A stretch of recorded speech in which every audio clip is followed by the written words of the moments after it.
Shalom, selamat pagi saudaraku yang dikasihi oleh Tuhan. Pada pagi hari ini kita akan bersama-sama merenungkan firman Tuhan yang terambil dari kitab Injil Markus 13 ayat 31. Demikian bunyi firman Tuhan, "Langit dan bumi akan berlalu, tetapi perkataanku tidak akan berlalu." Judul firman Tuhan pagi hari ini, semua yang ada akan berlalu, kecuali firman-Nya. Saudara, apa yang disampaikan oleh Tuhan Yesus bahwa langit dan bumi akan berlalu, tetapi perkataannya atau firman-Nya tidak akan berlalu, memiliki makna yang sangat dalam sekali. Ketiga Injil sinoptik yaitu Matius, Markus, dan Lukas mencatat apa yang dikatakan oleh Tuhan Yesus tersebut. Dan perkataan itu dikaitkan dengan hari terakhir atau akhir zaman, yaitu hari penghakiman, di mana Tuhan Yesus akan datang dengan segala kemuliaannya untuk menghakimi dunia ini. Dia akan menyuruh para malaikatnya untuk mengumpulkan orang-orang pilihannya dari keempat penjuru bumi, dari ujung bumi sampai ke ujung langit. Hari terakhir itu akan ditandai dengan gejala alam yang sangat dahsyat yang belum pernah terjadi sebelumnya, seperti dikatakan Yesus di dalam Injil Markus 13 ayat 24 dan 25 yang berbunyi demikian, "Tetapi pada masa itu, sesudah siksaan itu, matahari akan menjadi gelap, dan bulan tidak akan bercahaya, dan bintang-bintang akan berjatuhan dari langit, dan kuasa-kuasa langit akan goncang." Di dalam surat 2 Petrus 3 ayat 10-13, Rasul Petrus mengulangi dan menjelaskan apa yang dikatakan Yesus tentang akhir zaman ini. Demikian bunyinya, "Tetapi hari Tuhan akan tiba seperti pencuri. Pada hari itu langit akan lenyap dengan gemuruh yang dahsyat, dan unsur-unsur dunia akan hangus dalam nyala api, dan bumi dan segala yang ada di atasnya akan hilang lenyap." Jadi jika segala sesuatu ini akan hancur secara demikian, betapa suci dan salehnya kamu harus hidup, yaitu kamu yang menantikan dan mempercepat kedatangan hari Allah.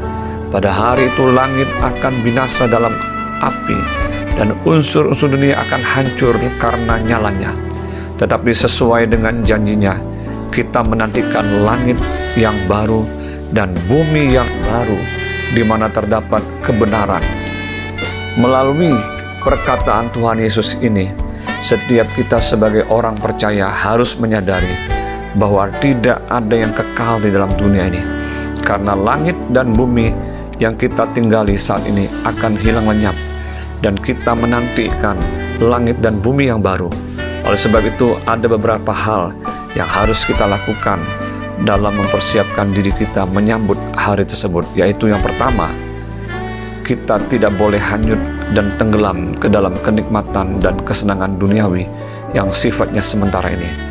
Kita harus menghindari keinginan daging, keinginan mata, serta keangkuhan hidup, karena dunia ini sedang lenyap dengan keinginannya, tetapi orang yang melakukan kehendak Allah tetap hidup selama-lamanya.